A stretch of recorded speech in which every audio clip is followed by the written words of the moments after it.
The family is looking for answers tonight after police shot and killed a 24-year-old father in Kansas City, Kansas. Good evening. I am Bria Beery. Police shot Paul Beasley Jr. last Friday. Investigators say he entered a business with a gun and demanded the cashier to report a robbery.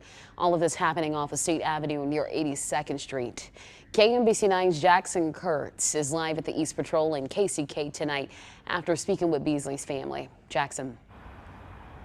Yeah, Bria, that family is still really struggling tonight. It's a picture of Beasley and his family, an employee of the IRS. His family is still trying to get to the bottom of how it led up to this.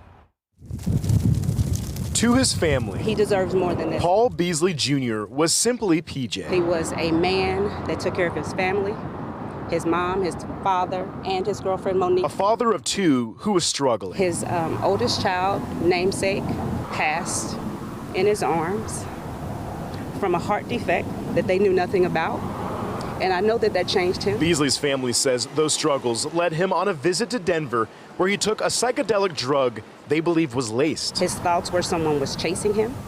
His thoughts were the television was talking to him. His family says Beasley was hospitalized multiple times from the side effects of the drugs, where they say Beasley was denied treatment. He deserved better than what he received from the medical system.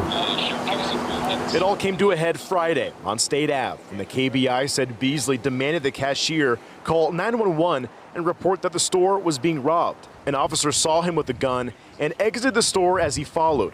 Police say 5 officers fired at him after he confronted them outside. We the people have to continue to deal with the tragedy of it. Beasley's family says if he received the proper care and treatment that was needed, his life would not have had this violent end. All we want is for people to get the help that they need. That's it. We just want people to get the help that they need. Now, we did hear from KCKPD, who told us their officers are trained to handle mental situations, and that the call was a response to an armed robbery call. We reached out to the hospitals that where Beasley was admitted to, that is Advent Health and University of Kansas Health System. KU Health System told us they're working to get us more information. We have yet to hear back from Advent Health. Live in KCK tonight, Jackson Kurtz, KMBC 9 News.